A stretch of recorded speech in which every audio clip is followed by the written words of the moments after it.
चलिए आज हम लोग इस वीडियो में 7 क्लास का चैप्टर नंबर 1 का पूर्णांक देखेंगे। हम लोग बिहार बोर्ड एग्जामिनेशन बोर्ड का भारतीय भवन का पढ़ते हैं। इसमें भारतीय भवन के मैथ का पूर्णांक चैप्टर का एक्सरसाइज 1 देखेंगे कि पूर्णांक में हमें क्या है। इसके पहले वाले हम लोग वीडियो में इसका परिभाषा देखे थे, जिसका लिंक डिस्क्रिप्शन बॉक्स में दिया गया है, जिसमें से आप विभिन्न प्रकार के परिभाषाओं को देख सकते हैं, जिससे कि हमें संख्याओं के बारे में जानकारी मिल सके। उसमें बहुत सारे परिभाषाओं की जानकारी दिया गया है। उसमें आपके लिए आप चाहे तो पूरा को नोट कर सकते हैं या आप उसमें से पूर्णांक तक का नोट कर सकते हैं।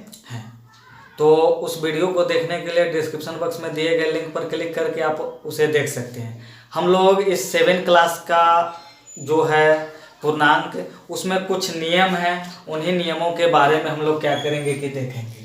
तो हम लोग ये पूर्णांक चैप्टर है फर्स्ट, तो इसमें कुछ नियम हैं, उन्हीं नियमों के बारे में समझेंगे कि वो नियम कौन कौन सा है और क्या क्या होता है।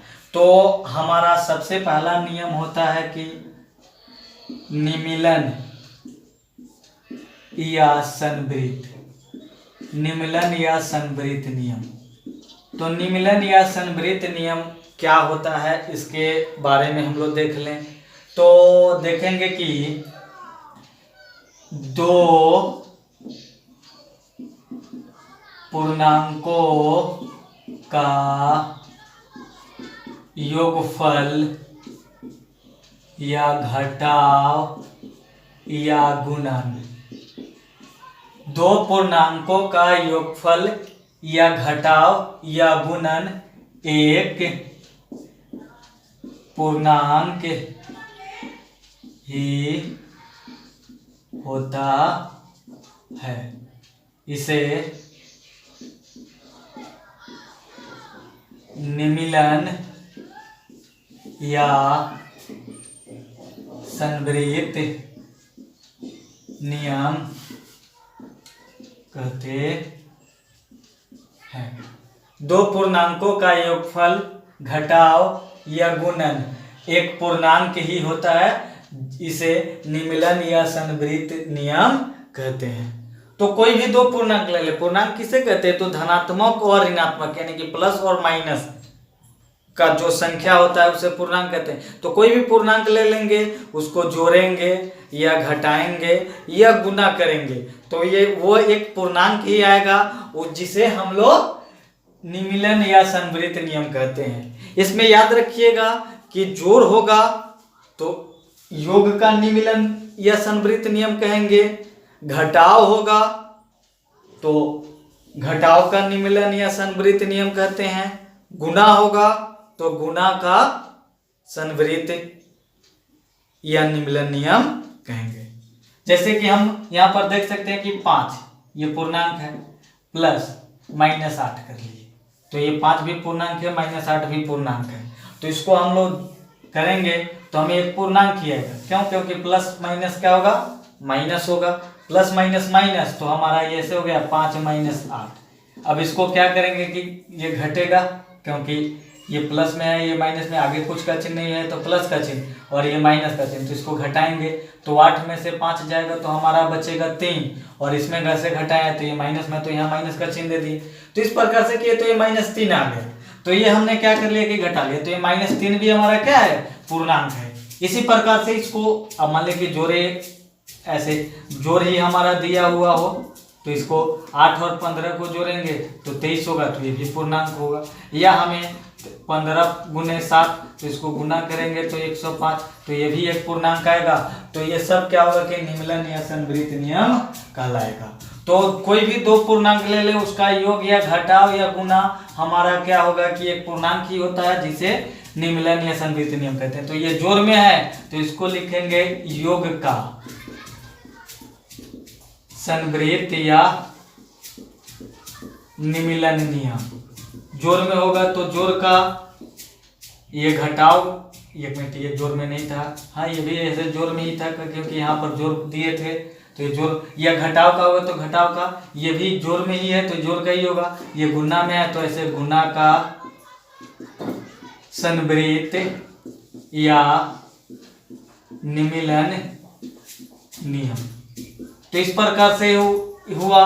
तो जोड़ होगा तो योग का, घटाव होगा तो घटाव, या इसे घटाव का व्यवकलन भी कहा जाता है, और गुना होगा तो गुना का संवृत या निमीलन नियम कहेंगे। तो इस प्रकार से हम क्या करेंगे कि इसका होगा, तो यानी कि ऐसे a प्लस बी, या ऐसे a प्लस बी माइनस या गुना, यानी कि ऐसे a प्लस बी हो या a माइनस बी हो या a गुने बी हो, तो हमारा क्या आएगा एक c।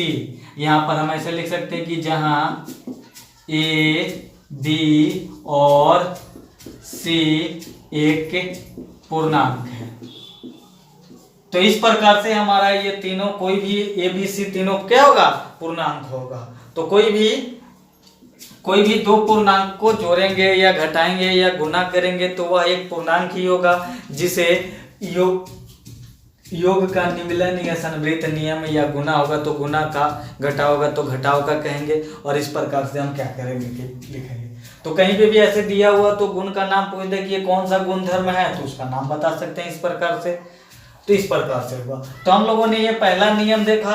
दूसरा हमारा नियम होगा, इसे नोट करने के लिए वीडियो को कुछ देर के लिए रोक कर नोट कर सकते थे।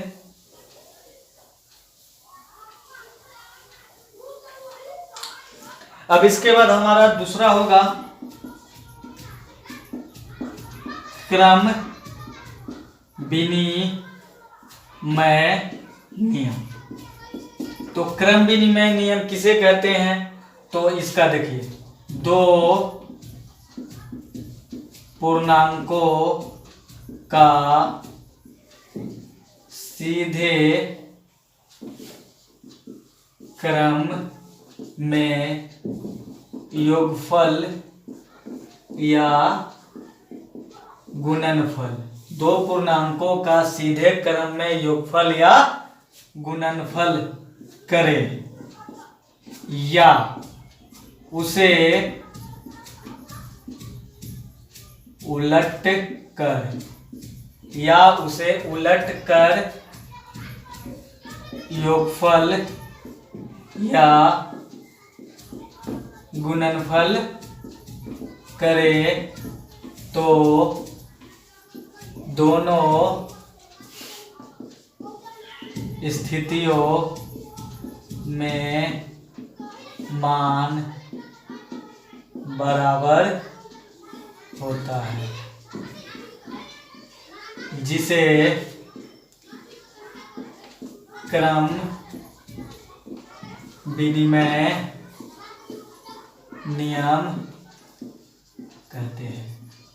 तो दो पूर्णांकों को सीधे क्रम में योगफल यानी कि सीधे जोड़े, फिर उसे उलट कर जोड़े, तो जोड़े या गुना करे, दोनों हमारा क्या होगा बराबर होगा। जैसे कि यहाँ पर 12 प्लस 16, तो इसको भी जोड़ेंगे तो हमें 28 होगा। और इसी को पलट दें, इसको पहले कर दें, इसको बाद में, पहले वाले को बाद में, बाद वाले को पहले, तो ये भी क्या आएगा कि हमारा बराबर आएगा। यहीं पे हमें गुना करना हो तो 5 गुने 4, तो इसको भी गुना करेंगे तो 20 आएगा, इसको पलट देंगे तो 4 गुने 5, तो ये भी हमारा क्या होगा कि उतना ही आएगा। तो ये दोनों बराबर होते हैं तो इसे क्रम विनिमय नियम कहते हैं। लेकिन ये योग में है तो इसे कहेंगे योग का क्रम विनिमय, योग का क्रम विनिमय नियम, योग का क्रम विनिमय नियम। और ये गुना में है तो इसे कहेंगे गुना का क्रम विनिमय नियम, गुना का क्रम विनिमय नियम। तो इस प्रकार से हम क्या करेंगे कि निकालेंगे कि योग में होगा तो योग का, गुना में होगा तो गुना का क्रम विनिमय नियम कहेंगे। और इस प्रकार से क्या होगा कि होगा, अर्थात ऐसे a प्लस बी बराबर b प्लस a, तो ये योग का हो गया। और वही a गुने b बराबर b गुने a, तो ये हो जाएगा हमारा योग का क्रम विनिमय नियम, विनिमय नियम। और ये हमारा हो जाएगा गुना का क्रम विनिमय नियम। तो ये इस प्रकार से हो गया। तो योग यानी कि जोड़ में होगा तो योग का, गुना में होगा तो गुना का। जहां पर यहाँ लिख सकते हैं कि जहां ए और बी, जहां ए और बी एक पूर्णांक है, जहां ए और बी एक पूर्णांक है। तो इस प्रकार से हम क्या कर सकते हैं कि लिख सकते हैं। तो जोड़ में होगा तो योग का, गुना में होगा तो गुना का क्रम विनिमय नियम होगा। तो इस प्रकार से हम क्या करेंगे कि इसका निकालेंगे। तो ये हमारा दूसरा इसका नियम था। इसको यहाँ पर वीडियो को रोककर इसे नोट कर सकते हैं।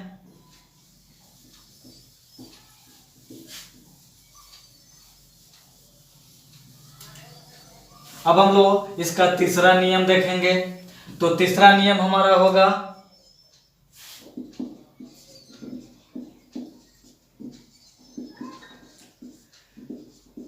सहचार्य नियम। तीसरा नियम हमारा होगा सहचार्य नियम। तो सहचार्य नियम क्या है, तो इसमें देखेंगे तीन